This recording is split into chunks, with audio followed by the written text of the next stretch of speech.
Sob a proteção de Deus e havendo número regimental, declaro aberta a reunião. Convidamos para fazer parte da mesa o senhor Eduardo Rodrigo Costa, secretário municipal de Desenvolvimento Social.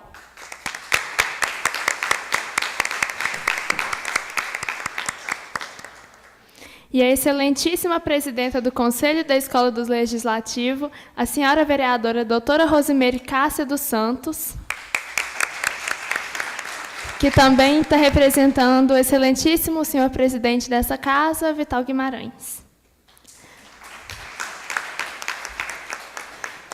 Convidar todos os presentes para que, em posição de respeito, possamos ouvir o hino nacional.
Meu Deus. Solicito a primeira secretária da Câmara Jovem, a vereadora Brenda Martins, para realizar a chamada dos vereadores. Vereadora Antônia de Miranda Araújo. Presente. Vereadora Brenda Martins. Presente. Vereadora Giovana Marcela de Freitas. Presente. Vereadora Júlia Rodrigues de Oliveira. Presente. Vereadora Laís Ferreira Azevedo. Presente. Vereadora Lara Emanuele Silva Santos. Presente. Vereador João Pedro Vargas. Presente. Vereadora Estelle Tiradentes Ribeiro. Presente. Vereador Thales Afonso dos Santos Cocino. Presente. Solicito a primeira secretária da Câmara Jovem, a vereadora Brenda Martins, para fazer a leitura da ata da primeira reunião ordinária. Ata da primeira sessão ordinária da Câmara Jovem de Bom Despacho, em 23 de maio de 2017. Aos dias 23 de maio de 2017, às 10 horas, na sede do Poder Legislativo, situado à Rua Marechal Floriano Peixoto, número 40, Centro, foi realizada a primeira sessão ordinária da Câmara Jovem de Bom Despacho, sob a presidência da vereadora Júlia Rodrigues e secretariada pela vereadora Brenda Martins. Havendo o quórum regimental, a senhora presidente cumprimentou a todos e declarou aberto os trabalhos, convidando para fazer parte da mesa a senhora Andréia Luciene Silva Araújo, secretária municipal de Meio Ambiente, o excelentíssimo presidente da Câmara Municipal de Bom Despacho, o senhor Vital Guimarães, a vereadora doutora Rose Delegada, presidente do Conselho Curador da Escola Legislativa, os vereadores Sessão Queiroz e Marquinhos da Copasa. Em seguida, convidou a todos os presentes a ouvirem a execução do hino nacional brasileiro. Após o hino, a presidente solicitou que a vereadora jovem Brenda fizesse a leitura das correspondências recebidas da diretora do Colégio Tiradentes, justificando que, nesse dia, não seria viável a vinda dos alunos do Colégio Tiradentes, devido ao fato de estarem se preparando para a semana de provas. Logo após, a presidência Júlia Rodrigues agradeceu ao senhor Ronaldo, diretor da Escola Estadual Miguel Gontijo, pela gentileza de trazer 2 turmas de alunos de sua escola para participar da reunião. Em seguida, a presidente realizou a leitura dos requerimentos. Primeiro requerimento, apresentado pelos vereadores jovens do Colégio Tiradentes, Antônia e Thales, referente ao pedido de iluminação da Praça Capitão Maurício, em frente ao Colégio Tiradentes. O requerimento foi colocado em discussão e foi aprovado por unanimidade. O segundo requerimento, apresentado pelos vereadores jovens do Colégio Tiradentes, Antônia e Thales, referente à elevação das faixas nas imediações do Colégio Tiradentes, principalmente em frente à lanchonete Mais Que Bom. O requerimento foi colocado em discussão e foi aprovado por unanimidade. Terceiro requerimento, apresentado pelos vereadores jovens do Colégio Tiradentes, Antônia e Thales, referente à limpeza de um terreno dos fundos do colégio, que não se sabe quem é o proprietário. Com o decorrer dos tempos, formou-se uma cratera no terreno que vem causando o aparecimento de animais peçonhentos, aranhas, escorpiões e etc. O requerimento foi colocado em discussão e foi aprovado por unanimidade. O quarto requerimento foi apresentado pela vereadora jovem do Colégio Universo, Estelle Tiradentes, referente a uma solicitação do senhor Reinaldo Reis, que informa que os postes de iluminação da Rua Pedra Azul, no bairro Santa Marta, estão instalados, porém sem a devida fiação, ocasionando insegurança aos moradores da região. O requerimento foi colocado em discussão e foi aprovado por unanimidade. O quinto requerimento, também apresentado pela vereadora jovem do Colégio Tiradentes, Estelle Tiradentes, Colégio Universo, referente ao afastamento da Rua Pedra Azul do bairro Santa Marta, que com certeza irá melhorar a qualidade de vida dos moradores dessa rua. O requerimento foi colocado em discussão e foi aprovado por unanimidade. Logo após a leitura e a aprovação dos requerimentos, a vereadora Júlia convidou para fazer uso da palavra a senhora Andréia Luciene, secretária de Meio Ambiente, que falou sobre o projeto Cidade Limpa. Em seguida, o senhor Ronaldo, diretor da Escola Estadual Miguel Gontijo, pediu para fazer uso da palavra, comentando sobre o projeto e a escolha do bairro Nobre, que ele acredita que deviam começar as ações em um bairro de periferia e também envolvendo todas as escolas. Em seguida, a senhora Andréia respondeu aos comentários do senhor Ronaldo, justificando a escolha do bairro escolhido para iniciar o projeto. Logo após, a vereadora Júlia Rodrigues fez os devidos agradecimentos e encerrou a reunião ordinária. Coloco a ata em discussão. Ato em votação. Os favoráveis permaneçam como se encontram e os contrários que fiquem de pé. Apresentação de requerimentos. Primeiro requerimento, apresentado por mim, Júlia Rodrigues, solicitando do excelentíssimo senhor presidente dessa casa, o senhor Vital Guimarães, a viabilização de cartão de transporte para uso dos vereadores jovens nas reuniões ordinárias e também atividades externas. Requerimento em discussão. A palavra, senhora presidente. Com a palavra. Eu queria deixar aqui meu total apoio, porque não somos nós, virão outros.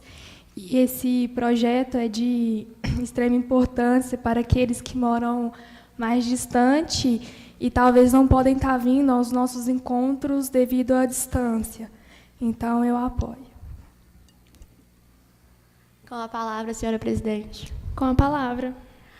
Bom, novamente, eu também quero deixar o meu apoio, porque não são só as reuniões, a gente participa de vários eventos que precisam do nosso apoio, a gente precisa estar indo. Nós somos de menores, a gente não pode ficar indo e vindo assim para qualquer lugar sem uma segurança mais firme, principalmente nessas questões da Câmara. Elaborei esse requerimento porque realmente nós precisamos dessa locomoção, né?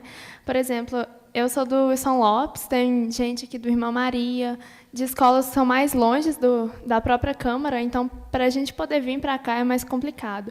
Além do que nós temos eventos no SESC, nós temos palestra, entre outros lugares que a gente vai, né? E às vezes é complicado de determinadas pessoas irem por questão da distância, então seria muito eficaz para nós do projeto.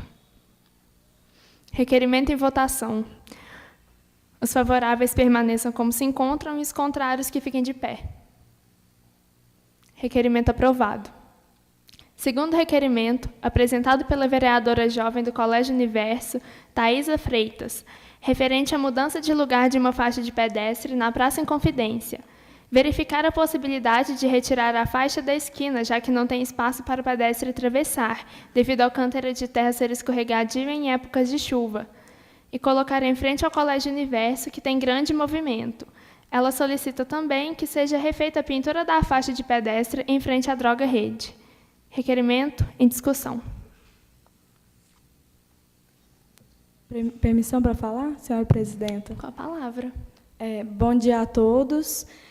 Eu queria falar que, assim, na minha opinião, o lugar que a faixa está situada é muito inviável mesmo.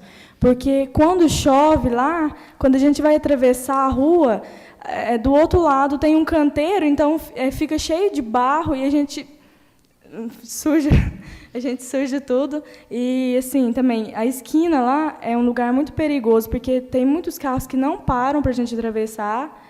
E também eu acho que é importante mudar ela de lugar, assim. Obrigada. Com a palavra, senhora presidente.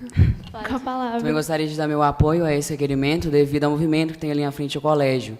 Porque, principalmente o horário de mais ou menos meio-dia às 13 horas, passa bastante movimento de crianças e os carros muitas vezes não respeitam. Então, se colocasse uma faixa na frente do colégio, seria muito mais viável e mais seguro para as crianças.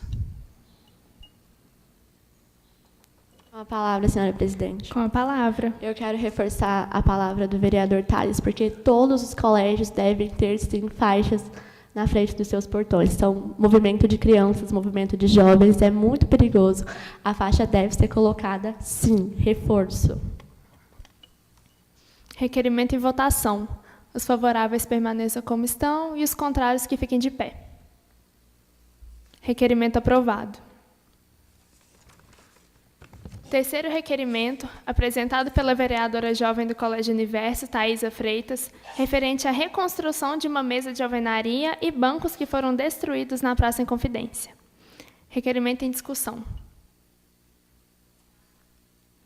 Requerimento em votação. Coloco o requerimento em votação. Os favoráveis permaneçam como se encontram e os contrários que fiquem de pé. Requerimento aprovado. Convidamos o senhor Eduardo Rodrigo Costa, secretário municipal de Desenvolvimento Social, para fazer uso da palavra. Eu quero convidar os vereadores aqui presentes para se sentarem, para a gente poder assistir à palestra do senhor Eduardo.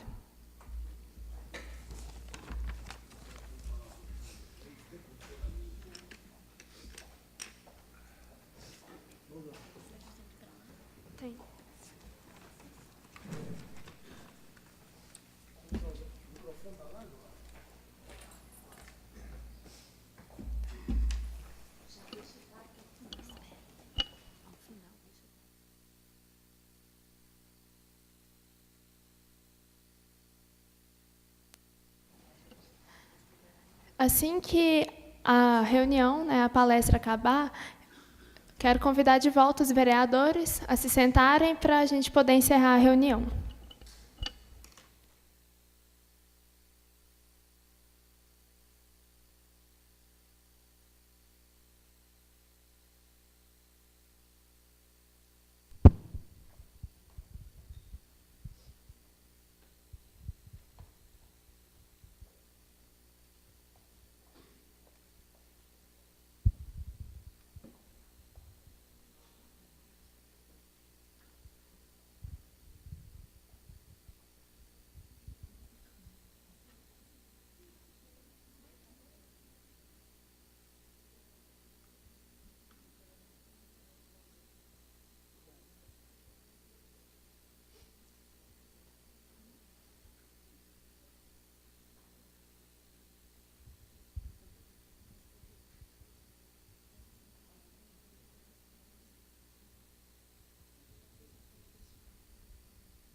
Bom dia a todos e a todas. Bom dia. É com um enorme prazer, que a gente vem aqui falar um pouquinho sobre a política pública de assistência social, que é uma política muito promissora, uma política muito robusta, muito complexa, e que às vezes traz para a gente um total desconhecimento da política pública de assistência social. Eu sempre digo que a política pública de assistência social é uma das políticas mais eficientes e eficazes hoje que a gente tem no atual contexto do cenário socioeconômico que o país vive, e uma política assim, de realmente fortalecer os vínculos das pessoas de todas as formas gerais. E a gente, às vezes, esse desconhecimento parte do princípio que a política pública de assistência social se resume apenas em cesta básica, não é isso? E algumas casas populares. E aí hoje a gente vai ver aqui, a gente vai tentar traçar em pequeno momento um norte bem grandioso da política pública de assistência social, sempre tendo como foco que a política de assistência social, ela garante o direito daquele indivíduo que tem o seu direito. Então, a gente vai trabalhar dentro desse princípio, que eu quero cumprimentar a Câmara também jovem, a Câmara na pessoa da presidente, na pessoa da doutora Rose, da Valéria, que nos fez o convite também, e para que a gente possa tentar trazer para vocês o que há, em pequeno momento aqui, só para a gente poder contextualizar o que é a política pública de assistência social. Então, eu trouxe aqui algumas coisas para que a gente possa ter um norte. Então, a política pública de assistência social, ela se deu origem no artigo 203 e 204 da nossa Carta Magna, que é a Constituição. Em 93, a gente teve a LOAS, que é a Lei Orgânica de Assistência Social, a primeira lei orgânica que veio regulamentar o artigo 203 e 204 da nossa Constituição. Em 2003, nós tivemos a 4ª Conferência Nacional de Assistência Social. Essa conferência, ela veio depois aprovar, em 2004, a Política Nacional de Assistência Social. Então, a assistência social, ela é balizada, ela é trabalhada em legislações. Em 2005, nós tivemos a NOB-SUAS, que é a norma operacional básica que regulamenta os serviços da política pública de assistência social. Em 2006, nós tivemos a NOB-RH-SUAS. Então, veja bem, essa norma é muito importante para nós, porque ela regulamenta quais são os profissionais que trabalham na política pública de assistência social. E eu fico observando, tanto nas mídias, quanto com o desconhecimento da população, eles acham que quem trabalha na política pública de assistência social são assistentes sociais, que são duas coisas completamente diferentes. Quem trabalha na política pública de assistência social, a gente chama de trabalhadores do SUAS. E, dentre os trabalhadores do SUAS, nós temos vários profissionais que estão regulamentados lá dentro, como psicólogos, assistentes sociais, advogados, orientadores sociais, cuidadores sociais e vários outros profissionais que fazem parte do corpo técnico da política pública de assistência social. Em 2007, nós tivemos mais avanços. Em 2008, a PL SEBAS, que foi mandado para o Congresso. E em 2009, nós tivemos um avanço muito grande, que foi a resolução do Conselho Nacional, que veio tipificar o que é serviço de assistência social. Porque até então, assistência social era uma coisa muito subjetiva, abstrata. Tudo era política de assistência social, não é isso?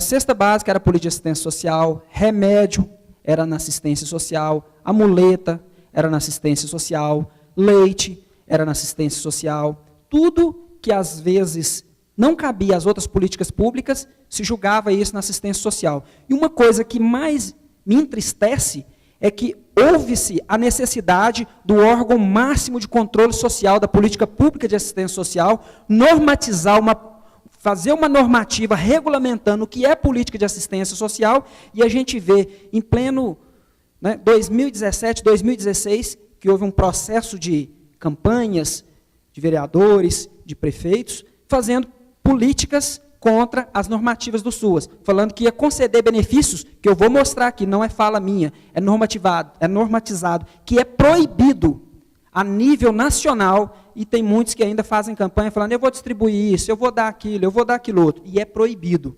E hoje vocês vão descobrir isso aqui.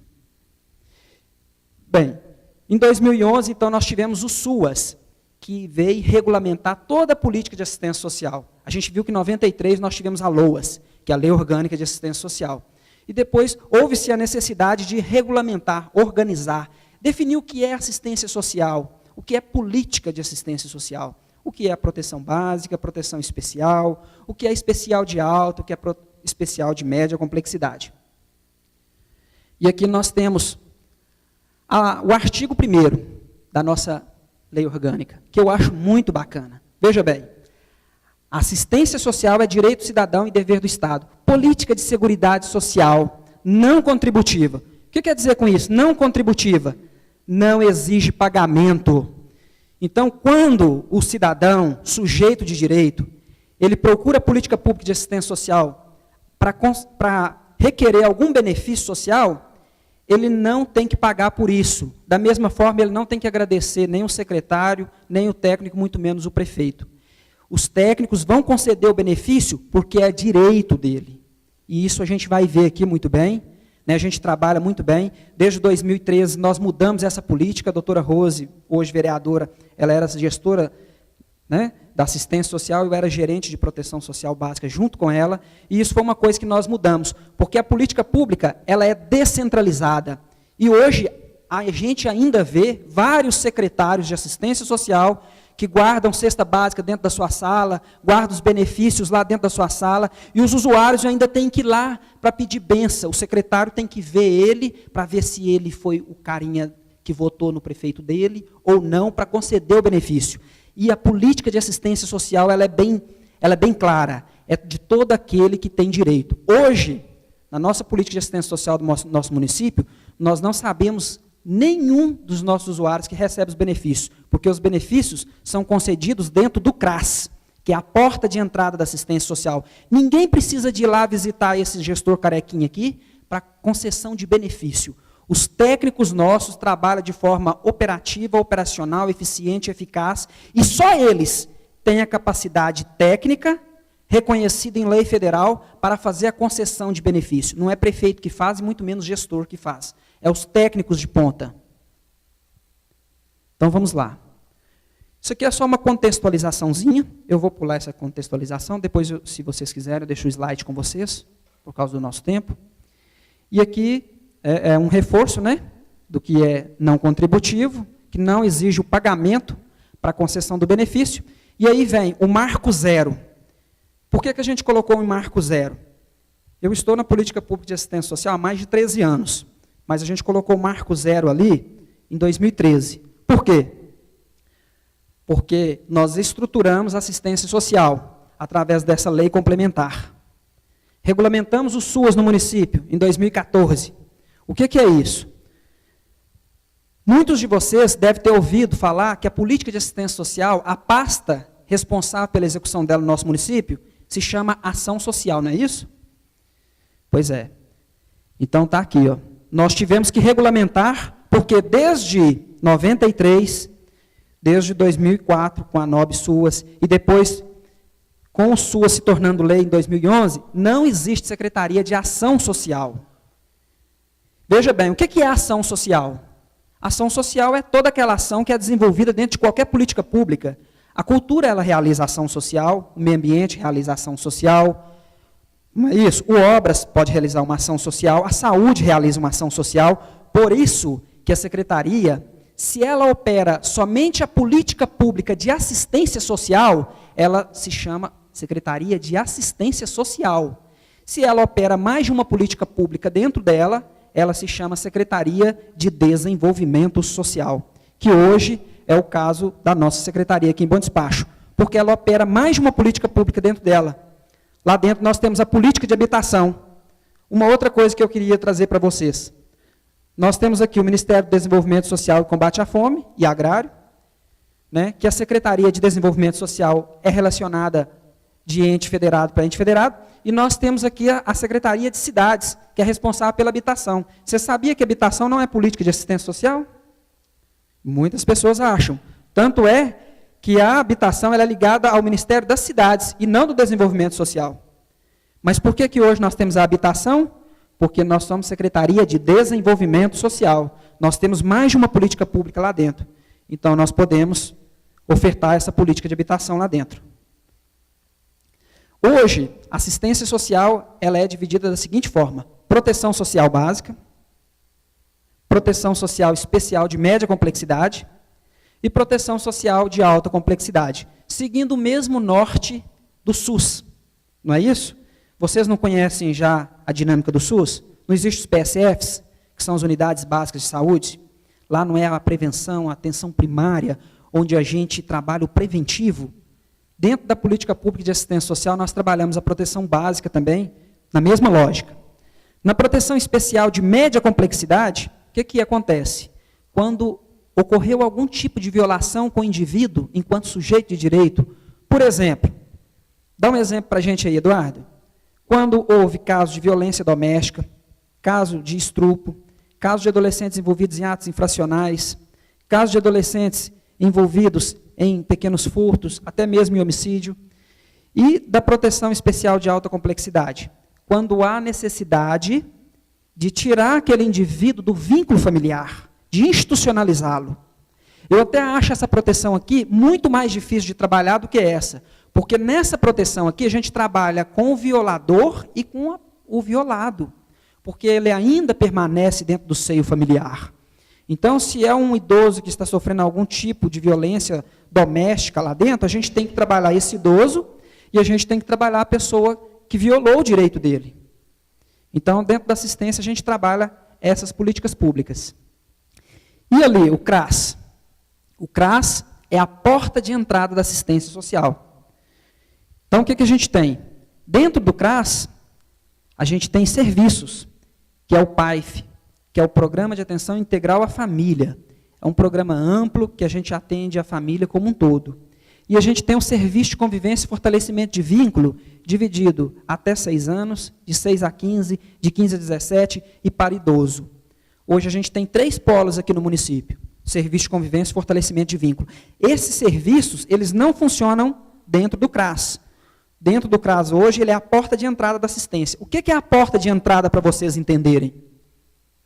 Para que a gente volte lá no início daquilo que eu disse, que hoje a Secretaria de Desenvolvimento Social é uma secretaria técnica, aí eu vou explicar para vocês. Por que não se concede benefício dentro da secretaria e ninguém tem que ir lá pedir o gestor benefício? Por quê? Porque existem esses princípios do PAIF. Por exemplo, vou trazer para a prática de vocês. Vocês conhecem a Secretaria de Saúde, não conhecem? Ou já ouviram falar? Ou a Secretaria de Educação, vocês conhecem, não conhecem? E aí eu pergunto para vocês, vocês já viram ministrar aula dentro da Secretaria de Educação? Vocês já viram, ou ouviram, ou conhecem alguém que já sofreu algum tipo de procedimento cirúrgico dentro do gabinete do secretário de saúde? Da mesma forma, não se concede benefício dentro da Secretaria de Assistência Social. Se faz isso, é crime. Se faz isso, é assistencialismo, clientelismo e total falta de ética e moral com a política pública. Por isso que nós temos os CRAS, para fazer isso. Dentro da proteção básica, nós temos o PAIF, que é o carro-chefe, que ele é como se fosse um guarda-chuva. Ele atende de forma integral todas as vulnerabilidades da família. O que são vulnerabilidades? São vulnerabilidades sociais, socioeconômicas, emocionais e vários outros tipos de vulnerabilidade. Assistência social, ela um pouquinho diferente da saúde. Lá na Seguridade Social, o tripé da Seguridade Social não é Previdência Social, Saúde e Educação? É? Educação não. Seguridade Social, Assistência e Saúde. Só que a saúde, ela é para todos, não é? Por exemplo, dá um exemplo aqui de um empresário de sucesso. Silvio Santos. Se ele quiser ser atendido pelo sistema do SUS, ele pode? Pode. E se ele quiser ser atendido pelo sistema do SUAS, ele pode? Não. Qual que é a diferença? Que o SUS é para todos. E o SUAS é para todo aquele que dele necessitar. É diferente, né? É o princípio da equidade. Então vamos lá. O que não são provisões da política de assistência social, que antes a gente via muito acontecer até na nossa cidade, e hoje a gente vê muito em muitos municípios ainda, que não se profissionalizaram, que a assistência ainda está no amadorismo. Programinha de leite. Eu vejo muita campanha até falando assim, porque eu vou voltar ao programa do leite, eu vou colocar o programa do leite. Isso não é política de assistência social. A muleta não é. Remédios, exames, não é. Dentadura, não é. E aqui a gente podia listar várias coisas. Cadeira de roda, não é. E exames laborais, não é política de assistência social. Aí vai falar assim, nossa, de onde você tirou isso, Eduardo? Está ali. Nós tiramos do Diário Oficial da União, desde 2010 que isso é proibido. Está lá a resolução 39/2010. E aí vou mais. E aqui fala, afirma que não são profissões da política de assistência social. Dentadura, hortas, aparelhos, muleta, leite, dietas especiais, fraldas geriátricas e por aí vai. E aí vocês vão perguntar, mas de qual política? Aí a gente faz a análise, analogia. Coisa de saúde é da política de saúde. Coisa de educação é da política de educação. E por assim sucessivamente. E quais são os nossos benefícios? Hoje a gente tem 2 benefícios na política de assistência social, de transferência direta, que é o BPC, o benefício de prestação continuada, né, que é para a pessoa idosa acima de 65 anos, e para aquela pessoa que já nasceu com uma deficiência ou adquiriu aquela deficiência que impossibilite ele de fazer as atividades laborais sem a ajuda de alguém. Aí a gente tem esses benefícios. E a gente tem o auxílio natalidade, o auxílio funeral, a vulnerabilidade temporária e a calamidade pública. E isso está previsto em lei federal no artigo 22. Essas vulnerabilidades temporais é que tem que ter o controle. A política pública de assistência social, ela é regulamentada e controlada pelos conselhos, que são as instâncias máximas a níveis de cada federação. No município, o Conselho Municipal de Assistência, ele tem autonomia para gerir quais serão os benefícios eventuais da assistência, desde que não fira os princípios constitucionais como aquele. Porque aí tem muitos gestores pertinho que pegam aqueles benefícios lá que eu mostrei, que é proibido, e lança aquilo ali como benefício, vulnerabilidade temporária. Então vamos lá. Aqui nós temos alguns deles. A gente tem aqui o BPC, o ACESUS, Minha Casa Minha Vida, cursos profissionalizantes, carteira do idoso, Bolsa Família. Então, o que a gente fez? Bolsa Família. Hoje, no nosso município, a gente é porte pequeno 2. A gente tem 2 CRAS. Pela política pública de assistência social, a gente era exigido para a gente ter um CRAS. Só que pelo porte do município e pela quantidade de pessoas que a gente precisa de atender em situação de vulnerabilidade social, hoje a gente tem 2 CRAS. O que é que nós fizemos? A gente tinha uma central de cadastramento de Bolsa Família aqui no município, né? Que aí o pessoal ia lá e cadastrava. E aí a gente fez um estudo, e aí a gente viu o seguinte, olha, a gente tem que ser mais eficiente e eficaz. Como que a gente vai ser mais eficiente e eficaz? O Bolsa Família não é um programa de transferência de renda para as famílias? E a porta de entrada não é o CRAS? Então a gente fez o seguinte, a gente pegou a nossa central, transformou ela em mais um CRAS e descentralizou o Bolsa Família. E hoje a gente não tem só um lugar que atende Bolsa Família, mas a gente tem 2. Hoje a gente atende o Bolsa Família nos 2 CRAS, tanto no CRAS São Vicente, quanto no CRAS Centro, Ana Rosa. A nossa intenção, e isso desde os inícios da conversa, isso eu junto com a doutora Rosa, junto com a nossa equipe, é que ainda a gente caminhasse para a gente ter um CRAS em cada área de vulnerabilidade social nossa. Porque o CRAS, ele tem que estar nos territórios, ele tem que estar onde está a vulnerabilidade social, como se os PSFs, onde tem uma unidade PSF, tinha que ter um CRAS. Só que a gente tem que caminhar para isso, a gente tem que evoluir, porque o CRAS, ele é que faz a prevenção do território, ele é que vai ali, tem uma família que está começando a entrar na situação de vulnerabilidade social, a equipe técnica do CRAS chega junto e faz o aporte. E uma coisa que eu quero trazer para a gente aqui, é que a prefeitura, enquanto governo, Câmara também, nós temos que trabalhar numa sintonia muito grande entre os serviços. Por quê? Porque nós temos que entender que na prefeitura nós temos pastas. Nós temos a pasta do meio ambiente, a pasta da saúde, da assistência, e que isso são apenas siglas para a gente poder direcionar o serviço. Mas nós temos que entender que a prefeitura é uma só. O cidadão, ele tem que ser atendido por completo. A gente não pode ficar sabotando o serviço, não. Aí vai um técnico lá da saúde e fala assim, porque eu sei de uma família que está precisando, mas não é comigo, é da assistência, eu vou sabotar.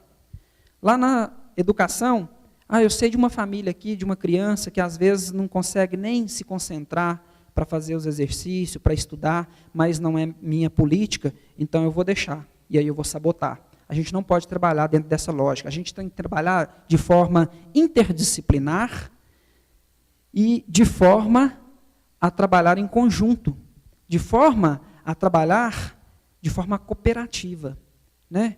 A gente trabalha de forma intra e de forma mútua, com referência e contra-referência, né?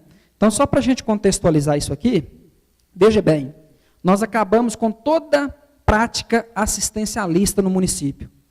Como que nós acabamos com isso? Com distribuições de benefícios assistencialistas, sopão nas comunidades, com o leitinho nas comunidades, porque isso não empodera ninguém.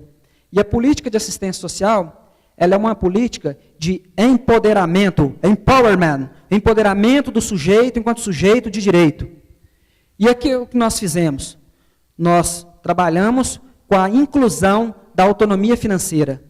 Eu posso dar a cesta básica para a pessoa que está em situação de vulnerabilidade naquele momento? Posso, mas eu tenho que incluir ele em algo que ele vai conseguir se restabelecer, que ele vai conseguir se incluir, que ele vai conseguir trazer a sua dignidade enquanto sujeito de direito, para que ele vá se qualificar. Tem alguma forma de eu inserir um cidadão no mercado de trabalho, se a gente não trabalhar com a qualificação profissional? Porque a qualificação profissional, ela empodera. Tem um relato que eu trago aqui para vocês hoje, para os senhores hoje, para as senhoras. A doutora Rosa está aí, acompanhou esse processo, nós trabalhamos junto.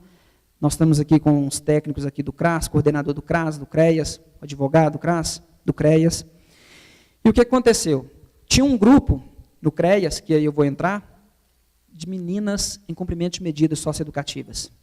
Então, para vocês verem, nós trabalhamos com meninos e meninos em vários graus de vulnerabilidade social. E aí a gente tinha um grupo de meninas lá envolvido em prostituição, envolvido em droga, envolvido em tráfico. E aí o Anísio chegou para mim, a doutora Rosa, e disse o seguinte, nós precisamos de montar um grupo para que a gente possa empoderar essas meninas. E aí a gente contratou um curso, né, do SENAC, E aí a gente conseguiu vários outros cursos e a gente colocou elas para fazer curso de cabeleireiro. Nós demos um curso para elas completo, de 400 horas. E elas começaram a fazer esse curso. E muitas delas prostituíam por R$10, R$15, ou às vezes a troco de um leitinho para os seus filhos, porque quase todas eram mães solteiras. Meninas de 14, 16, 15 anos.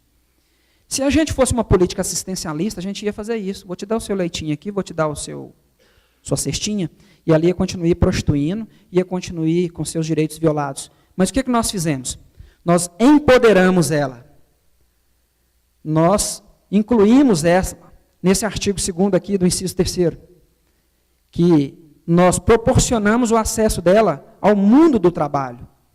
E elas fizeram um curso de qualificação de 400 horas, depois fizeram um curso mais específico de cortes de tendências atuais. Eu até fui o modelo lá para o curso de corte, por isso que meu cabelo ficou assim. E aí nós empoderamos essas meninas que prostituíam por R$10. E hoje a gente tem relato de muitas delas, isso registrado, que hoje elas têm renda de R$3.000, R$4.000. Isso meninas que pediam 1 litro de leite, que pediam uma cesta básica, e que prostituía, vendia seu corpo por R$10. Isso que é a verdadeira política pública de assistência social. Não é ficar distribuindo cesta básica nas esquinas, não. É a promoção do sujeito enquanto sujeito de direito. É garantir qualidade de vida, inclusão social, capacidade técnica, laboral. Um olhar humanizado para os nossos usuários. É isso que nós temos que ter. Nós temos que ver o nosso usuário como pessoas, como seres humanos. E quando a gente concede o benefício para ele, eu sempre oriento para a nossa turma, para os nossos técnicos, e isso era uma discussão sempre com a doutora Rose. Quando a gente concede um benefício para o nosso usuário, e o nosso usuário fala assim comigo, ou com qualquer técnico, Deus que te abençoe. Eu sempre oriento a dizer o seguinte, leva Deus contigo, vou ficar com o meu, mas Deus não vai entrar agora nessa intervenção. Você está recebendo porque é um direito seu. Não precisa de rezar por mim, por isso. Porque é um direito seu. Se não fosse direito seu, você não iria receber. Porque eu na minha vida profissional, eu cansei de ver usuários dizendo, vou rezar tanto para fulano, vou rezar tanto para ciclano, porque mandou uma cestinha lá na minha casa. E eu não consigo ver isso. Diante dessa política tão robusta, dessa política tão transparente, tão bonita, que é a política pública de assistência social. É um olhar diferenciado, é a profissionalização. E com isso, nós temos ofertados vários cursos. Nós já qualificamos quase 3.000 usuários. 3.000 usuários com qualificações diversas. Pessoas que antes mendigavam um prato de comida, hoje são pessoas qualificadas, pessoas que estão no mercado de trabalho. Nós temos exemplo hoje, que pode ser conferido no próprio site da prefeitura, uma menina lá de 17 anos, grávida, mãe solteira, o companheiro abandonou, ela chega no Bolsa Família lá, querendo fazer um Bolsa Família, porque precisava de garantir pelo menos um leitinho para a filha, um sustento. E aí a nossa assistente social, o que ela faz? Ela inclui ela num curso de profissionalização, num curso de camareira e meia hotelaria. E ela faz esse curso, e faltando 10 dias para ela formar, ela é empregada numa rede de hotéis. Por quê? Porque é interessante para qualquer empresa trazer alguém com conhecimento técnico operativo novo para agregar aos conhecimentos da empresa. Né? É muito interessante. Então é isso que a gente faz. E um cuidado que a gente tem ao trazer curso, a gente não pensa curso dentro de gabinete. Uma coisa que a gente sempre discutia, até com a doutora Rose na época, e hoje com a nossa equipe a gente discute, a gente não pensa curso, porque o que é bom para mim talvez não é bom para você. E eu até gosto muito de brincar, né, que eles falam assim, de cesta básica. Eu até brinco demais. Eu fiz serviço social, sou assistente social também. Eu fiz serviço social porque eu detestava assistente social, só para tentar pensar como eles pensavam. Porque sempre tinha aquela fala do básico. E o básico, para mim, sempre tinha uma incógnita. O que é básico para mim, talvez não é básico para você. Cesta básica, para mim, talvez seja uma cesta de R$70. Mas cesta básica para um senador, talvez seja uma cesta básica de R$200.000. Então, o básico, ele é muito relativo. Então, a gente sempre tem que trabalhar dentro de um contexto de fortalecer, de dar os mínimos necessários para que a pessoa possa se empoderar.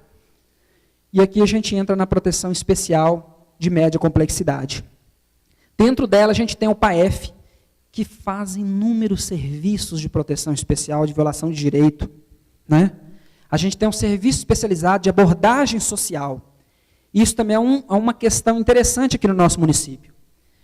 Todo mundo que vê um andarilho, um transeúntes, um hippie, vou ligar lá para a ação social, para dar um jeito. Gente, o andarilho, o morador de rua, está fazendo sexo explícito. Para quem que vocês vão ligar? Polícia. Ele está oportunando, coagindo, inibindo, constrangindo. Vai ligar para quem? Para a polícia. Mas tem pessoas esclarecidas que não sabem disso não. Vou ligar lá para a ação social que eles vão vir cá recolher. Até parece que a política pública é para todos aqueles que dele necessitar. E a política de assistência social, ela é uma política inclusiva, ela é uma política de oferta. O usuário tem que aceitar o nosso serviço. E isso é feito pela equipe de abordagem social. As nossas técnicas, o pessoal nosso do CREAS, as meninas, vão lá e ofertam. Olha, a gente tem lugar para banho, a gente tem lugar para alimentação, a gente tem passagem de ônibus para que você vá de forma digna. Vocês querem? Muitas das vezes eles respondem assim, não, quando a gente quiser, a gente procura o serviço.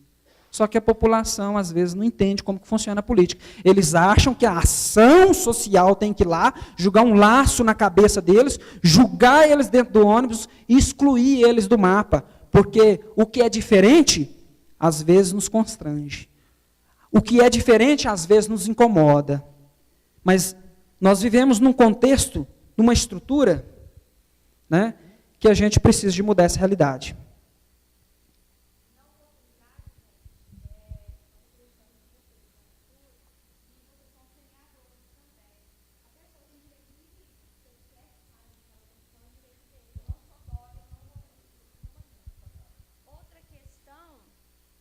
Outra questão é que vocês têm que atentar que muitas vezes aquele hippie que está ali não é o mesmo hippie da semana passada. Então não rotula a pessoa não vem achar que é o mesmo não. Às vezes ele foi, fez a intervenção com ele quis retornar para a cidade de origem ou seguir o caminho dele e já foi. E às vezes aquela outra senhora que estava ali também já não é a mesma senhora. Então vocês não podem achar que são as mesmas pessoas. Outra questão é a pessoa que pede esmola. Eu posso retirar ela, mandar ela embora? Não, eu posso ofertar os serviços. Se ela vem para Bom Despacho para pedir dinheiro, para pedir esmola, é porque a comunidade Bom Despachense dá dinheiro. Então, eu estou falando isso para vocês levarem para os pais de vocês, para os parentes, para que não façam isso. Existe a campanha Não Dê Esmola, Mostre o Caminho, né, que a gente sempre orienta a procurar o CREAS. E tem relatos, sim, de senhoras que vêm para o Bom Despacho, passa aqui 2 dias e vai embora com R$500. Isso é culpa delas? Não, é culpa nossa. Então, só para vocês pararem para pensar, às vezes a gente critica, tem profissionais que criticam, mas esquecem do direito de ir e vir, esquecem da rotatividade e esquecem que se tem cultura de dar esmola, o pessoal vai vir para o Bom Despacho. Gente, é muito importante que a gente coloque isso. Realmente, esse programa foi criado na época que eu estava secretária, junto com a conversa com a equipe, Eduardo, que era meu braço direito lá na secretaria, e nós fizemos uma campanha muito grande para não dar esmola e indicar esse caminho. E as pessoas, elas são acolhidas. O CREAS tem feito seu trabalho? Tem. Ah, tem um possível hippie lá? É feito. Você tem desejo de retornar para a sua cidade? O que te leva a estar aqui? Nós até conversávamos sobre isso, né, Júlia? O que acontece? Aquilo é um estilo de vida. Eu não posso mexer com a questão cultural. Agora, o que a gente sente é que muitos cidadãos de Bom Despacho clamam em decorrência de situação inoportuna. Eles estão violentos, estão agressivos, estão fazendo uso de bebida, estão em uma situação implícita, né? Estão colocando ali, aliás, explícita, praticando intimidades. Isso aí é ação policial, não é ação da secretaria. Eu gostaria aqui de dar o meu depoimento, que essa equipe com a qual eu trabalhei, eu acredito, eles fazem esse trabalho de abordagem. Existe no município, e é importante que vocês saibam disso, um lugar onde eles vão alimentar, Eles vão tomar um banho e vão seguir. Agora, no momento em que eu dou esmola, igual acontece, essas senhoras, desde a época que eu trabalhei, elas vêm de Betim, ficam ali na praça, hospedam em hotel, tá? E depois vão embora com mais de R$500, porque o povo nosso é muito bom. Bom Despacho, eu já morei em várias cidades, eu sou bom despachense. Eu falo que o povo daqui, eles não só acolhem como colocam no colo, mas a gente tem que saber o que é importante. Então, evidentemente, a Secretaria de Desenvolvimento Social faz esse trabalho. E não é fácil. E todos os dias isso vai acontecer. Nós tivemos uma grande campanha, sim, quando nós começamos em 2013, que a Praça Estação foi tomada por moradores de rua, é diferente.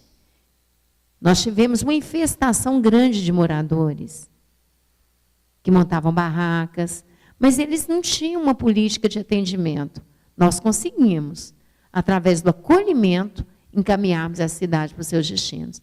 Gostaria de dizer que isso vai ser cobrado de vocês, vereadores, né, da Câmara Jovem, e nós precisamos esclarecer a sociedade da importância desse trabalho conjunto. Não é só poder público, nós, sociedade, também temos a nossa responsabilidade e temos que dar a nossa parcela. Obrigada. Espero que a Anísio vai falar. Bom dia a todos e todas. Meu nome é Anísio, eu sou estou o coordenador do CREAS. Eu queria deixar bem claro para vocês que essas pessoas que estão rotuladas como hippies, na verdade, elas deveriam ser chamadas de artesãos de rua. Por quê? Porque eles estão ali fazendo o seu artesanato, tentando vender o seu produto para se sustentar. Então, eles não são hippies, eles foram rotulados por todos, nós mesmos também os chamamos de hippies, mas eles são artesãos de rua. Por que eles vêm até Bom Despacho? Porque aqui vende muito? Não. Eles vêm aqui porque nós temos um produto que é comercializado aqui na cidade, que são as pedras. E eles compram esse produto mais barato em Bom Despacho. Assim como em Nova Serrana e Araújo, eles compram o couro, aqui em Bom Despacho eles compram as pedras. Na medida do possível, as pessoas acham que eles estão atrapalhando o comércio lá na praça.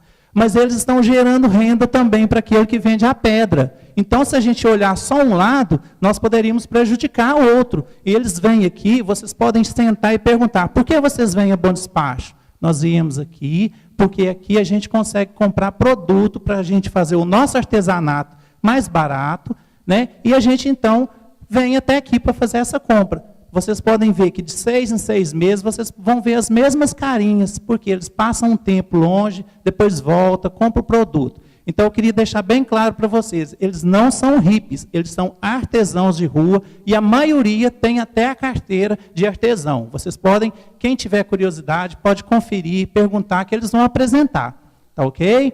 É só para esclarecimento, né, de todos vocês. Muito obrigado. Gente, isso que a gente está falando, a gente só não fala, é tudo registrado. Inclusive, todas as passagens, os gastos com passagens, todos os registros que todos os atendimentos, é tudo registrado e isso se encontra no banco de dados do CREAS. Não é só uma falácia. Existem documentos registrados e assinados pelos atendimentos prestados. Bem, a gente também, voltando aqui, a gente também tem um serviço de LA e PSC, que é a Liberdade Assistida e Prestação de Serviço na Comunidade, que é um serviço que atende diretamente o anseio do judiciário. O que é isso? O judiciário tem um adolescente lá que cometeu um ato infracional, o judiciário, de acordo com a gravidade desse ato, ele vai mandar aplicar uma LA, que é a Liberdade Assistida, ou Prestação de Serviço na Comunidade. Onde que eles prestam isso? Quem que monitora isso? O CREAS. É assistência social. Então, todo adolescente que é envolvido em ato infracional é assistência social. Então, para vocês verem a quantidade de serviço que é desconhecido da população. E ainda tem gente que acha que assistência social é cesta básica. E aí a gente tem outro serviço importante, que é o serviço especial para pessoas com deficiências e o serviço especializado para situação de rua, que aí é um outro serviço, que é aquilo que a doutora Rose falou, para quem mora na rua, quem tem a rua como casa. Né? E aí a gente tem a alta complexidade. Hoje, aqui no nosso município, a gente tem um abrigo municipal. Por que eu quero enfatizar abrigo municipal? Na verdade, ele existe desde 2008, só que ele existia sem normativa e de forma errada. Com a Lei 2.446, de 20/11/2014, aprovada nessa casa aqui, é que nós regulamentamos o abrigo.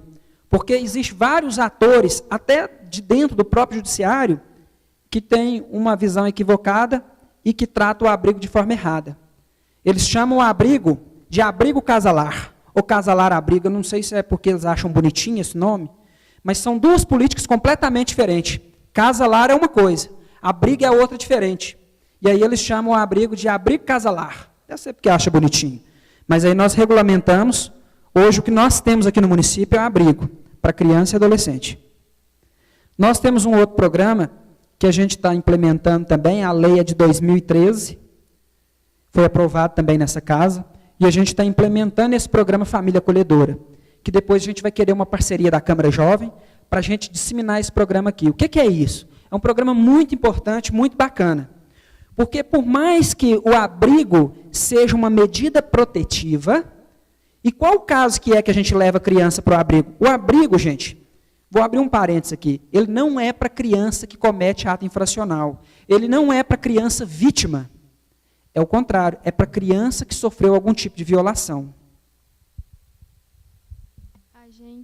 Eu e alguns vereadores jovens teve a honra de ir lá conhecer esse projeto. A gente foi no final de semana passado, né, levar alguns agasalhos, eu conheci as crianças, os jovens que estavam lá, mas eu fiquei com alguma dúvida. O que acontece depois que eles fazem 18 anos com eles? Muito pertinente a sua pergunta. Vou responder já, só para a gente poder chegar lá, tá? Bem, gente, o Família Acolhedora, o que acontece? Diferente do abrigo, e vou entrar no abrigo primeiro, são para crianças vítimas. Então, o que acontece? Vamos trazer uma situação real aqui. Tem uma criança ali que o pai e a mãe é alcoólatras ou, às vezes, usuário de droga, e está tendo uma discussão, e aí a polícia é acionada, aí a polícia chega, detecta imediatamente que tem uma criança ali, um adolescente, e aí o que a polícia faz? Ela aciona o Conselho Tutelar. O Conselho Tutelar, o que ele tem que fazer? O Conselho Tutelar ativo, que entende da política pública, porque às vezes também o Conselho Tutelar atrapalha muito. Se ele entende bem da política, o que ele faz? Ele chega, ele tem que pegar aquela criança, não é levar para o abrigo, não. Ele vai procurar primeiro a família extensiva. O que é a família extensiva? É tios, avós, primos, até o próximo vizinho. Porque o que fala lá no artigo 1º do Estatuto da Criança e Adolescente? Né? Primeiro a responsabilidade é da família, depois da comunidade, não é isso? Para depois ser do Estado. Então, primeiro a gente procura a família, depois a comunidade e depois o Estado. Se não encontra ninguém, se aquela pessoa, se aquela família é a única no município, se ela não tem parente nenhum, ou se todos os outros parentes estão na mesma condição ou pior do que aquela condição dos pais, aí o Conselho Tutelar pode levar para o abrigo. É na última hipótese, não é na primeira, não, que às vezes sempre acontecia o inverso. Porque quando a criança é institucionalizada, gente, é um processo demorado para desinstitucionalizar ela, para voltar ela, não é simples, não. Aí o Conselho pode institucionalizar e comunicar à Justiça, ou já pode vir por ordem judicial. Quando aquela criança está lá dentro, ela entrou num abrigo hoje, ela foi institucionalizada, nós temos uma equipe técnica lá dentro que começa a fazer um trabalho, que chama PIA, que é o Plano de Atendimento Individual. Aquela equipe nossa aí, ela vai para a rua, ela vai trabalhar aquela família, descobrir por que aquela criança foi para o abrigo, e se aquela família precisa de intervenções. Se é internar o pai, se é internar a mãe, se é condição socioeconômica, se ela precisa de um aluguel social para ter uma casa, porque condição socioeconômica não é condição para abrigamento. Aí o Estado, enquanto garantia de direito, ele vai prover esses mínimos necessários. E aí a gente vai trabalhar essas intervenções. E aí o que acontece? Que aí eu vou chegar na sua pergunta. Aí a nossa equipe vai trabalhando lá e vai tentando empoderar aquela família. E a nossa equipe vai informando para o judiciário, tem 3 meses que as crianças estão aqui, e a gente está trabalhando com a família, e a gente percebe ainda que a família não se empoderou, não tem condição de receber os filhos. Ok, continua no abrigo. Porque a política de abrigo fala que é para, no máximo, 24 meses, 2 anos. E aí a gente vai informando, aí 6 meses a gente informa de novo, doutora, infelizmente, essa criança ainda, essa família ainda não está preparada para receber as crianças, e não se empoderaram, não se aderiram a nenhum serviço, foram feitas várias intervenções, mas a família não adaptou e a família não aceitou nenhum serviço. E aí essa criança vai ficando com a gente, e aí a gente assume todo o poder de pai e mãe, a gente tem que levar para a escola, a gente tem que dar alimentação, a gente tem que dar os cuidados. Só que aí, quando essa criança vai ficando há muito tempo, a gente já tem que começar a informar diferente. Ó, doutora, a gente vê que realmente a gente não vê nenhuma expectativa dessa família se reintegrar. Aí a juíza vai e pede para fazer uma análise mais complexa junto com o Ministério Público, e aí a juíza pode decidir pela destituição do pacto poder familiar, que é tirar o poder de pai e mãe e passar aquela criança para adoção. Aí a juíza monta um processo, ouve os pais, ouve a mãe, para ver se tem interesse ou não da criança, e se eles manifestar que não, aí é feito esse processo de destituição do pacto poder. Aí, judicialmente, eles não têm pai mais nem mãe. Aí fica por conta do abrigo, igual o caso que nós temos lá hoje no abrigo. E aí eles vão ficar lá até os 18 anos. E aí a gente tem que preparar essas crianças, depois que estão lá, que vão virar adolescentes, para ter uma vida após a saída desse processo. E aí, aquelas que têm condição de voltar, a gente vai informar para a justiça, olha, eles têm condição, a família se restabeleceu, o pai hoje ele se restabeleceu, está empregado, e aí até que a família consiga se empoderar, nós vamos entrar com as intervenções da política pública de assistência social, nós vamos pagar um aluguel social, nós vamos dar cesta básica, nós vamos colocar eles em cursos profissionalizantes, para que eles possam receber as crianças de novo. Isso acontece, já aconteceu muito, mas já aconteceu também da criança voltar e os pais não cumprirem nada daquilo que foi proposto e ter que voltar de novo para o abrigo. Então, é um serviço que vai e volta, que vai e volta, e que às vezes tem efetividade, eficácia. Nós temos adolescentes que passaram para o abrigo, que hoje são excelentes profissionais, trabalham, estudam, né? Mas temos aqueles que realmente voltam e, como tem todo um contexto social desestruturado, eles caem no mundo do crime, da criminalidade, e aí já não é nem caso para abrigo mais.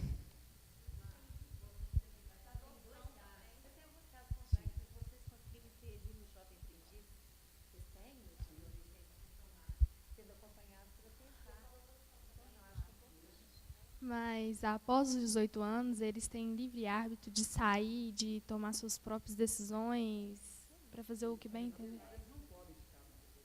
Eles não podem, isso eu queria saber, eles não podem ficar mesmo. Lara, a questão é, entrou, a equipe fez intervenção, família, infelizmente, não tem condições, é destituído o poder familiar, com isso é inserido para adoção. Também é verificado se tem algum tio, algum primo, alguém que pode ficar. Não tendo a possibilidade, é adoção. E com isso vai para a fila de adoção, que é um sistema que, infelizmente, ele não é tão rápido, ele é excludente, né, que às vezes um menino de 14, 15 anos não vai ser adotado. Além de que quando eles já têm 13 anos, 12, 13 anos, já é ouvido, né? Você aceita ser adotado por um casal homoafetivo, às vezes a criança ou adolescente não vai querer, né? Então, temos casos lá que está em fila de adoção, pode ocorrer que ele vai ficar até os 18 anos. E aí a equipe vai fazer todo um trabalho social com ele, de preparo de inserção no mercado de trabalho, para que ele consiga ter independência. Não é que com 18 anos ele vai ser enxotado, não. Né? Por isso que existe toda uma rede de entidade que a gente procura para receber, às vezes, em algum tipo de moradia, né? Porque a gente precisa da rede de solidariedade. Né? Ele não vai ficar descoberto, não. Essa preocupação SUS pode ter certeza que tanto o município quanto as entidades, os empresários, eles não permitem que ele fique na marginalidade, né? Na rua, sem um lugar para morar. Isso. Bem, gente, e o Família Acolhedora, que é da proteção especial de alta complexidade, é um pouco diferente e ele fere menos esses direitos, porque ao mesmo tempo que o abrigo ele é uma política pública, né, que ela protege a criança e adolescente naquele momento, ela é uma política protetiva, ela também não deixa de ferir os direitos constitucionais da criança e adolescente. Quais são esses direitos? De viver dentro do seio familiar, não é isso? Porque ele vai estar vivendo institucionalizado, não dentro de uma família, de instituição família. Ele vai estar institucionalizado com várias regras e procedimentos.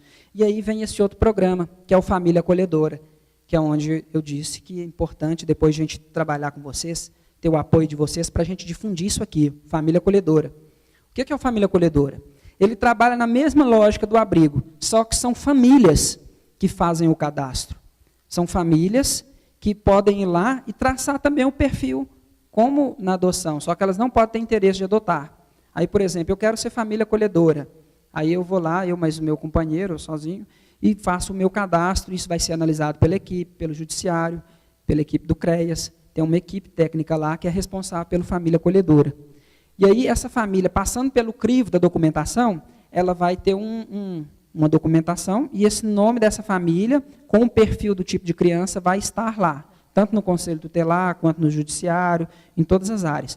Quando aconteceu o caso de uma criança ter que ser institucionalizada, antes de levar para a instituição, aí a gente vai olhar o cadastro de família acolhedora. Se tem aquela família acolhedora ali, que tem um interesse, só que isso aí é feito um trabalho com a família, porque não basta só a esposa querer ser a família acolhedora, não. Ou só o esposo, ou só os filhos. É feito um trabalho com a família. Porque toda família tem que querer ser família acolhedora. Porque às vezes é só a mãe, mas o filho dela não quer ser, aí vai haver um conflito e uma violação de direito lá dentro. Né? E aí, a gente tendo esse cadastro dessas famílias acolhedoras, aí essa criança, quando tiver a violação de direito, ao invés de ir para o abrigo, ela vai para essa família acolhedora. E aí, o que acontece? Eu sou uma família de baixa renda, mas eu tenho um amor muito grande pelos meus filhos e gostaria também de ajudar outras pessoas, mas não tem condição financeira. Então, família acolhedora, ele paga uma bolsa para a família, enquanto a criança estiver na família. Então, ele faz um depósito financeiro, que é uma bolsa, que ajuda nas despesas daquela criança enquanto estiver dentro da família acolhedora. Olha que legal. E aí a criança vai estar vivendo dentro do seio familiar, vai estar protegida, tendo carinho, amor de uma família, de convivência familiar. E aí a família ainda vai estar recebendo essa ajuda de custo para que ela possa fazer a manutenção da criança. Porque a gente sabe que aí vai aumentar a despesa com alimentação, ela vai ter que comprar roupa, vai ter que levar para a escola. Então, é um projeto, um programa, um serviço mais eficaz, mais eficiente, porque ele não vai ferir esses direitos e não vai rotular, tipo assim, é menino do abrigo. Porque, querendo ou não, a nossa sociedade ela é excludente. Ela sempre rotula, são os meninos do abrigo, são os bichão. Nossa, que medo! Né? E enquanto a gente tem que trabalhar essa questão nossa, de incluir eles, de socializar eles. Né? É claro, tem alguns que são difíceis, mas por causa do contexto de vida que ele teve. A mãe, às vezes, agredia, batia. As mães, às vezes, punham o filho para prostituir, a filha para prostituir, para levar dinheiro para dentro de casa. Às vezes, a mãe punha o filho para trabalhar como aviãozinho do tráfico. Então, a gente tem que entender que é todo um contexto. Não é uma coisa simples na cabeça deles. Então, existem várias coisas subjetivas envolvidas por trás disso. O pai também, gente, puxando a orelha. O pai também, né? Muito pelo contrário, às vezes, muito é o pai, né? O pai que, às vezes, faz isso muito. E, às vezes, essa criança é violada. Gente, a gente tem casos tão complexos aqui na nossa cidade, né? A gente não divulga, às vezes a gente vê coisas assim de televisão, a gente pensa, nossa, isso só acontece lá na televisão, no super. Mas a gente tem casos aqui, gente, bárbaros, que, por exemplo, o padrasto, ele obriga a enteada a ter relação sexual com ele, e com consentimento da esposa. E aí a esposa, com medo de perder o maridão, obriga a filha a deitar, a dormir com o padrasto. Já teve caso, tem muito, assim, não tem nem palavra para dizer o que seria isso, mas a gente já acompanhou o caso que o marido chegou para a esposa e disse assim, como você já está mais velha, você não tem condição de ter filho, então eu quero ter um filho com a sua filha de 15 anos. E a mãe conceder, porque tem medo de, às vezes, perder o maridão. Então, aqui a gente tem cada caso das mais variadas desnatureza. Então, o social trabalha com isso. O social, gente, trabalha com vidas, trabalha com o ser humano. É complexo. O serviço ele é complexo. Quando eu disse para vocês no início que social não é cesta básica, social é vida. É muito mais coisa. Social está em todas as áreas. A gente preocupa com a moradia, a gente preocupa com a condição socioeconômica, a gente preocupa com a condição emocional, com a condição física. Né? É igual cesta básica. Até para você conceder, você tem que analisar. Não é verdade? Não é porque, às vezes, a pessoa tem uma casa bonita, tem um carro na garagem, que ele não precisa de cesta básica, não. Aí você fala assim, poxa, mas o cara lá com o carrão está ganhando cesta básica? Tá. Hoje, ele tem uma condição socioeconômica bacana, mas amanhã ele não tem. E aí você vai chegar lá, enquanto assistente social, vai falar assim, vende seu carro para você comer? Não.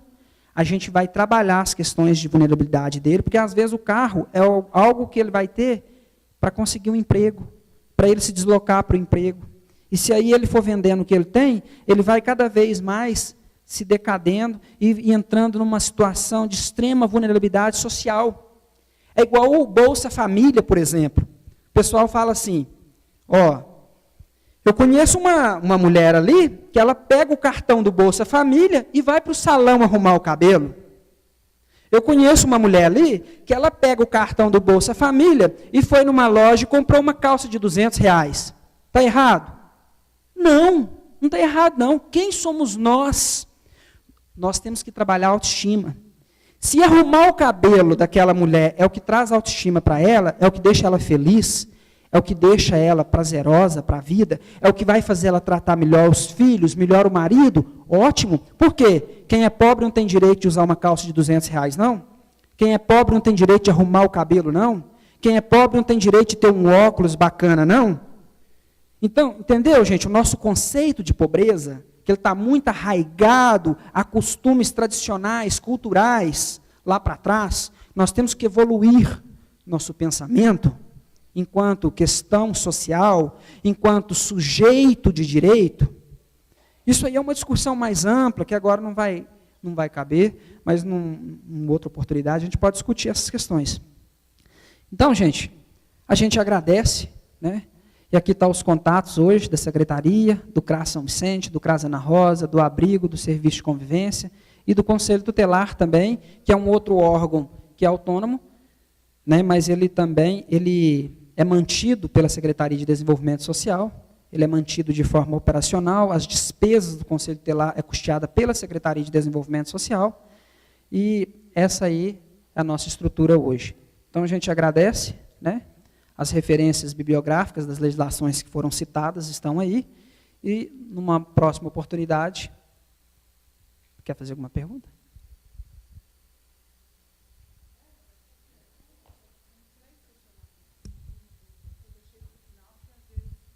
Meu nome é Roberta, eu sou do Colégio Tiradentes, e eu tenho 3 questionamentos aqui. Eu esperei o final, porque às vezes seriam esclarecidos ao longo da sua demonstração aí. Existe algum link entre a Secretaria de Saúde, junto com o CAPES e CAPES-AD, e as suas?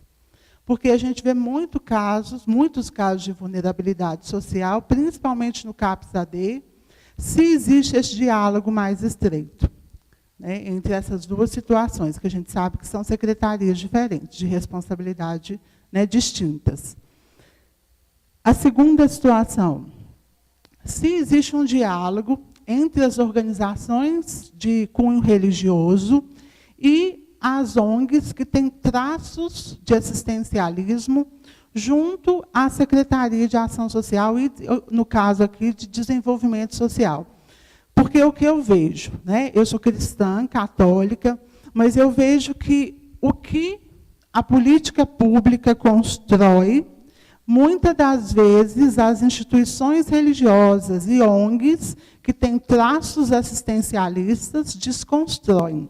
Às vezes a gente não vê muito isso no interior, né? Mas em grandes cidades, o que a gente vê é uma doação grande, né? Dou o peixe, né? O velho ditado, dou o peixe, mas não ensino a pescar.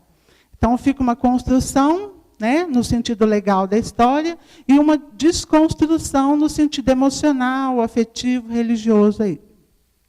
E a terceira situação, se existe uma violação de direito dentro dos abrigos, dos centros de acolhimento, qual ação é tomada? Né, nós tivemos um caso recente aqui no Centro-Oeste, saiu até no G1, acho que foi segunda ou terça-feira, em Arcos. Eu posso citar que foi público, está no G1, uma criança acolhida lá no centro de acolhimento, não citou-se a idade da criança, foi estuprada por uma adolescente também acolhido. Né, uma adolescente. Como que fica essa situação? né, esse adolescente, essa criança. Porque a casa é uma só, né? Ele está lá acolhido. O que eu vou fazer desses dois indivíduos? Qual é seu nome? Roberta. As 3 perguntas muito oportunas, muito bacana, né, a gente trazer aqui. Eu até não aprofundei nas questões da rede privada do SUAS, porque o tempo não ia dar. Mas, num próximo momento, talvez a gente pode falar da rede pública nossa do SUAS hoje, que foi toda reestruturada. Bom, vou começar pela última. Com relação à institucionalização de crianças ou adolescentes, e que lá dentro ocorre esse tipo de violação, isso é muito comum, às vezes, em várias instituições, certo? Pode acontecer, principalmente quando a instituição tem meninos e meninas. E aí a gente sabe que eles vão crescendo e, naturalmente, os hormônios vão se desenvolvendo e há interesse mútuo, ou porque, às vezes, já vem com gene formado, daquele tipo de violação. E, quando isso acontece, tem que ser feita uma intervenção imediata, ou seja, o município, se ele não tiver uma outra casa, um outro abrigo, ele tem que fazer um convênio imediatamente com outro município e fazer a transferência daquele adolescente na situação de violador, ou, dependendo da violação, aí ele sai até do processo de abrigo e ele vai para um centro socioeducativo. Porque aí ele deixa de ser o violado e passa a ser o violador. E aí ele passa a ser adolescente infrator, que é aquilo que eu falei lá das medidas socioeducativas. Aí ele deixa de ser vítima e passa a ser infrator. E o infrator, a gente trata ele em centro socioeducativo e não no abrigo.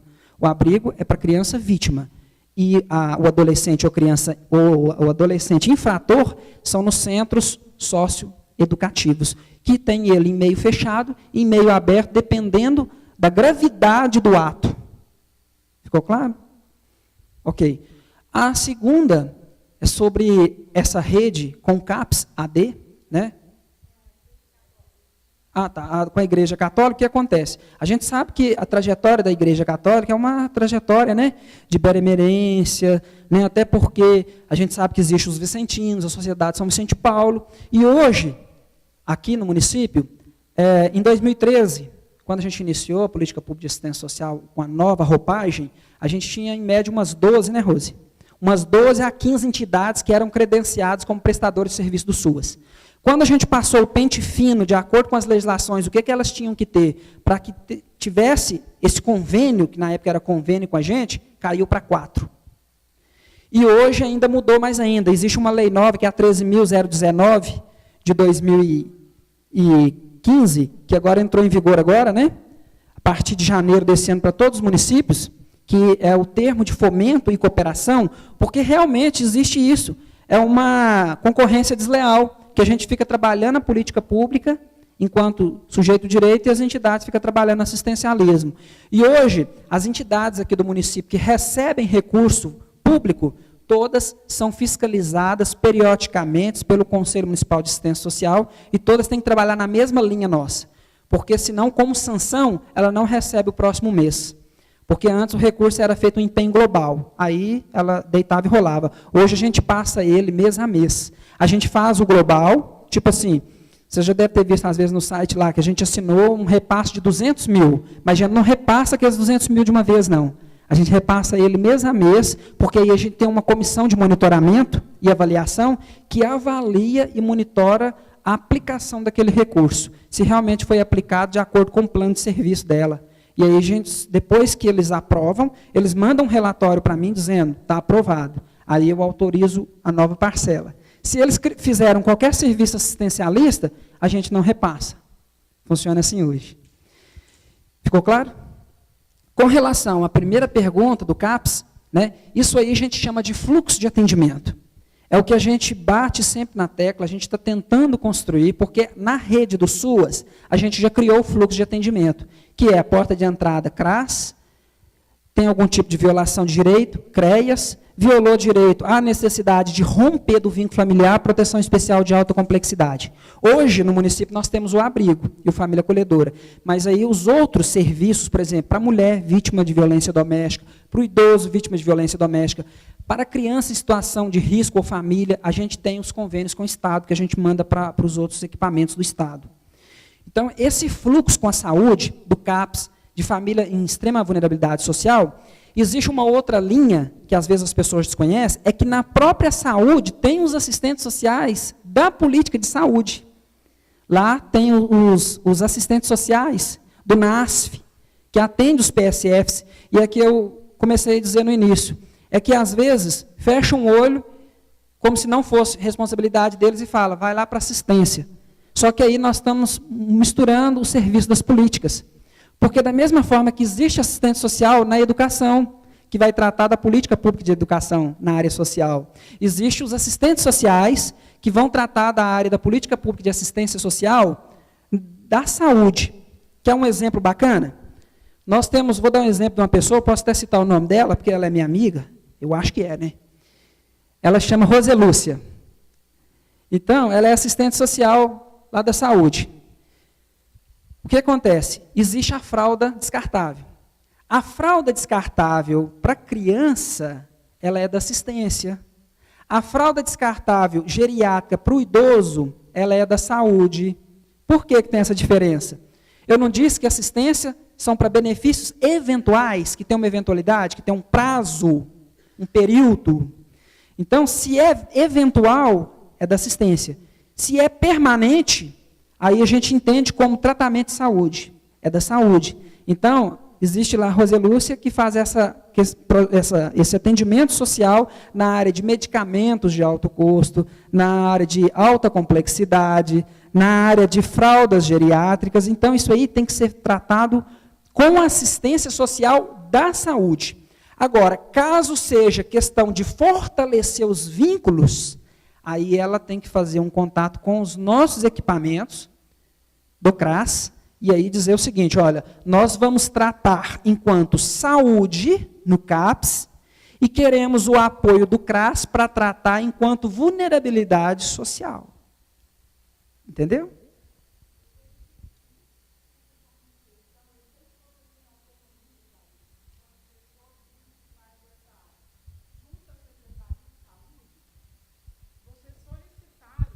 Junto às gerências regionais de saúde, de assistência social, mais encontros que os vários municípios da região discutam sobre isso.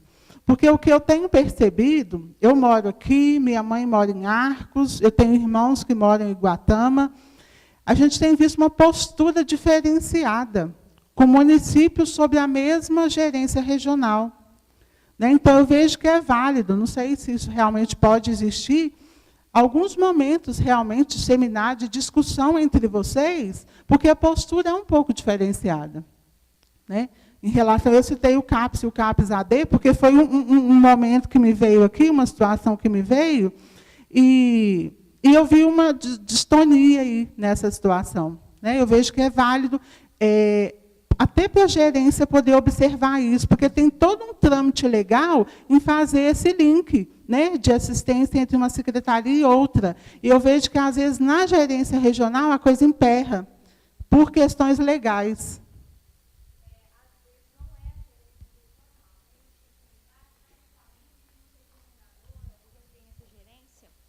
Às vezes pode ser até a questão da postura, né?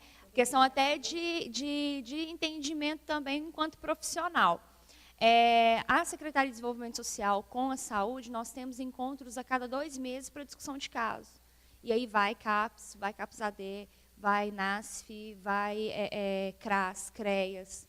Então, tem as discussões de caso. Existe, sim, o fluxo de encaminhamento, de acompanhamento, igual a gente está falando, questão mútua. Agora, essa percepção, às vezes, de gerência regional, não é a gerência regional. É realmente, às vezes, a questão do município, às vezes, a percepção daquele determinado profissional. E aí, quando nós, enquanto rede ali de ponta, hoje eu estou na gerência de vigilância social e monitoramento, já estive em coordenação de CRAS, quando a gente percebe que, às vezes, está tendo uma certa dificuldade de chegar, às vezes até de receber o paciente, né, ou de encaminhamento do usuário para nós, aí muda a interlocução, a gente conversa com a Secretaria de Saúde faz intervenção e isso muda. Caso você tenha percebido alguma questão específica, depois à parte a gente pode conversar e você apresenta a sugestão. Tá? Roberta, é muito interessante a gente saber que nós temos essas legislações.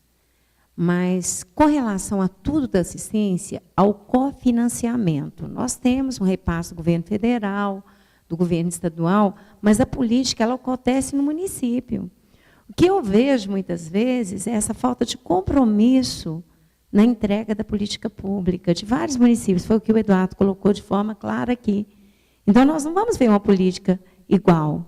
Porque, normalmente, os cargos de secretário municipal, né, eles são cargos de confiança.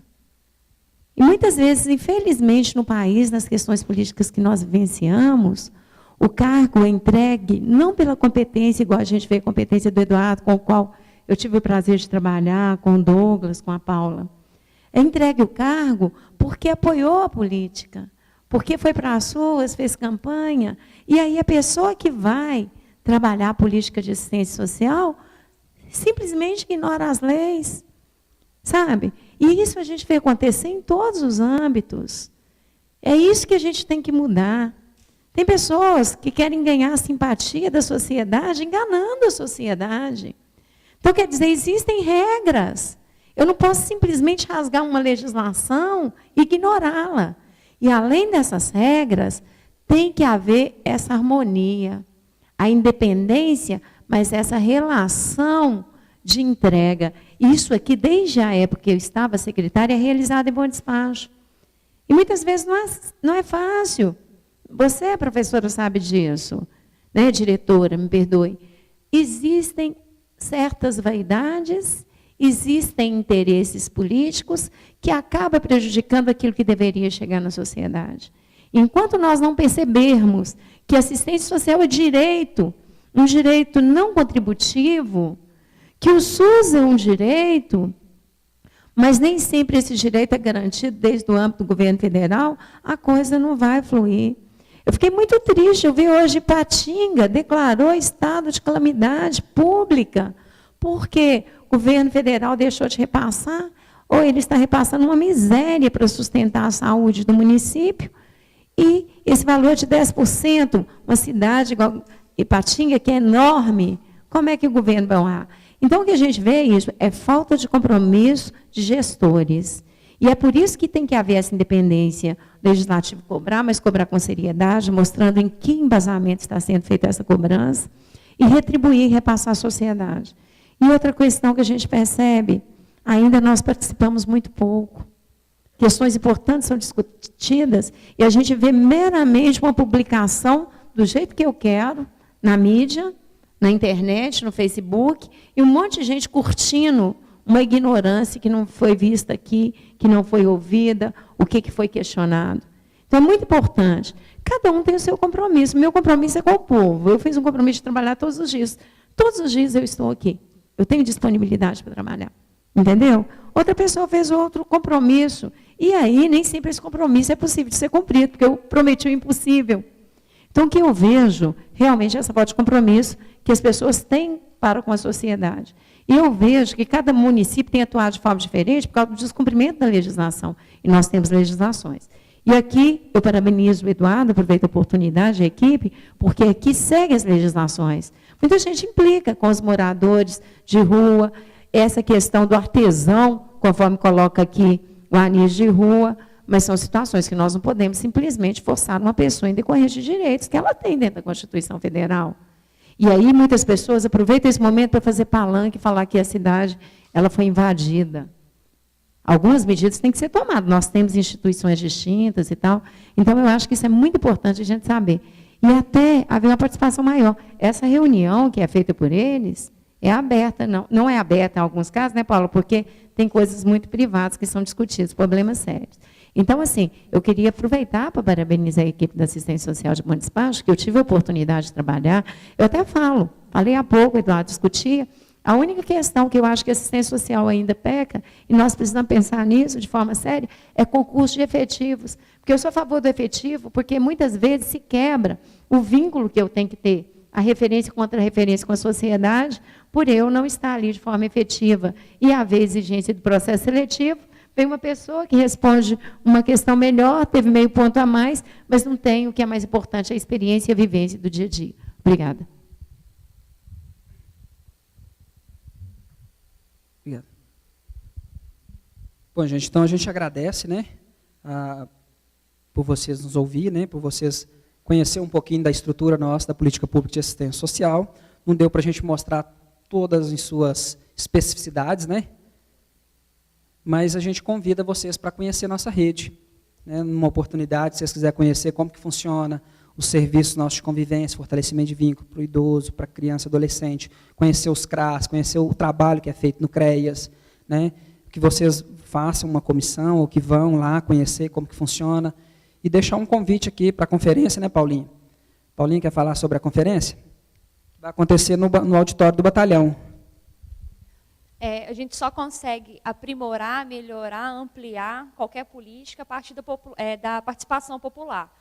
A 10ª conferência de assistência vai acontecer sexta-feira da semana que vem. A gente vai deixar para entregar o convite dos vereadores na segunda-feira, para ficar bem enfatizado, para participar. Vai ser 13h no auditório do batalhão. E lá a gente vai apresentar o que é essa garantia de direitos no SUAS. E precisamos da participação. E vocês têm um compromisso muito sério com isso, porque vai precisar, sim, da assistência, vai precisar, sim, da previdência, e lá vai ter discussão sobre isso tudo, tá? Obrigado e bom dia, né, ainda.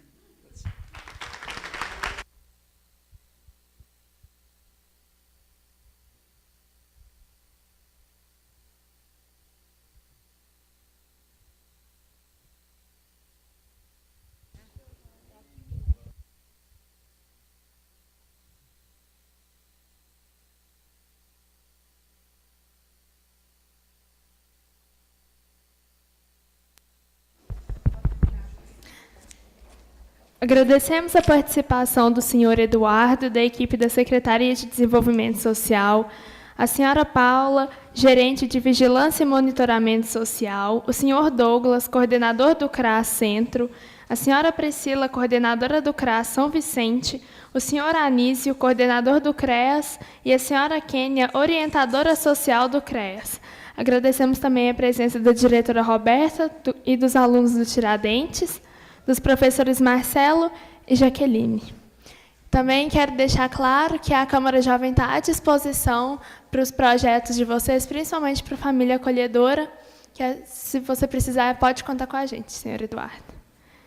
Então, não havendo mais nada a ser discutido, agradecemos a presença de todo mundo e também da doutora Rose. Muito obrigada, isso é muito especial para a gente, viu? Então, gente, está encerrada a presente sessão.